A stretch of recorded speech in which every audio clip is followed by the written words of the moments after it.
St James's Tavern, and I'm just wondering why you chose this pub. His flatmate used to work here, and then our other friend used to DJ here, but his flatmate's in Paris and they stopped DJing. Next question.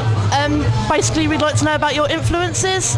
Tom writes a lot of songs, and like I'd say his main influences were Pixies, Nirvana, and Madonna. He really likes Madonna, actually. Yeah, I bought him a Madonna mug for his birthday, actually. Do you guys have any special rituals that you do before you go on stage or before a gig? We say shine, like that, and then we go on.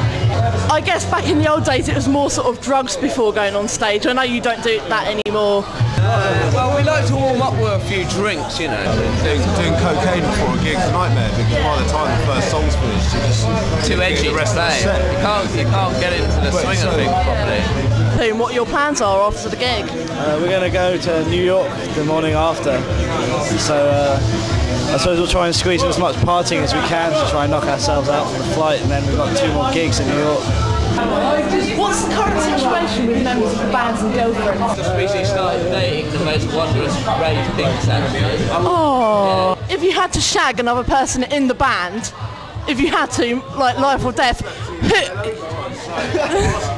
who's your favourite? Who's your favourite then, Sim? What's my favourite? Oh no, I don't. Come on, own up. Who's your favourite? The politics, if he answered that question. Mine's Stimes because of his hairy back. I can't get enough of his hairy back. What's your weirdest fan experience? This guy, we were on tour once, I can't remember where, somewhere up north, and this guy like invited us back to his house for a party, you know, he was like, come back here, so we were like, oh right, went back there was like no one there, and he had 3 posters on his wall. One was like us, one was fucking Cooper Templecars, and one was fucking, I don't know, like some other band, I can't remember, like Muse or something. Anyway, and he had one of those fridges like you have behind bars, you know, like full of beer, as if it had just been teleported out of a bar into his living room.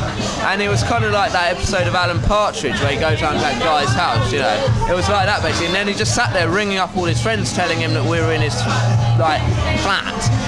And it was very fucking bizarre, yeah. What are your plans for the future? Yeah, just more, just like fucking, yeah, and ultimately make a living out of it, I suppose.